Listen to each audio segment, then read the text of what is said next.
So if you're a retro enthusiast, this isn't news to you, but for those of you who don't know, the 3DO interactive multiplayer was released at one of the highest launch prices in video game history, only second to the Neo Geo. The console was introduced to the public with a $699.99 price tag on October 4th, 1993. Adjusted to today's inflation, that's $1,127.60 for a game system of all things.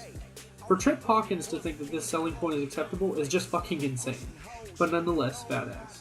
Playing's bad too. You got the swag sauce. Adult games are actually more commonplace than you think. But on the other hand, straight up sex isn't.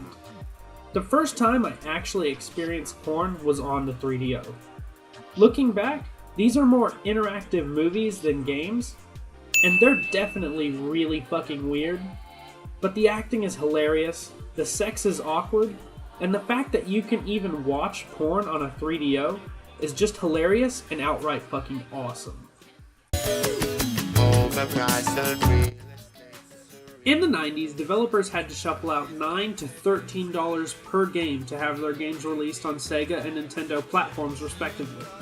That doesn't seem like a lot, but it is, considering that that's 20% of your total revenue per game being given to the hardware manufacturer. So the 3DO company decided to set their royalty rate at $3 only. This opened the gateway for a lot of bad games, as well as some respectable gems. But before this, it was hard to be an indie publisher. We take platforms like Steam and XBLA for granted now, but back then, this made it a lot easier to get a game created without the limits of a huge publisher. There are a lot of insane commercials in video game history, but the 3DO commercials definitely take the cake. They took shaming Nintendo and Sega to the max, and always included some absurd event taking place. For instance, a kid's head popping right the fuck off his shoulders like it's nothing. But the commercials also really enticed you to buy the 3DO, and they made it look so good, at least during that time period anyways. So I guess this is it. The reason why I think the 3DO is legendary is simply because it's called the 3DO.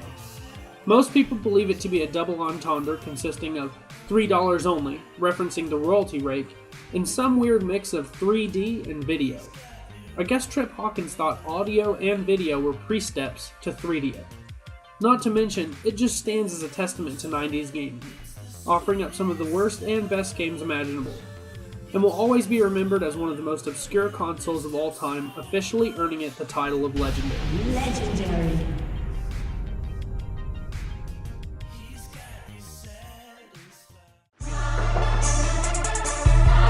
Funny Digital.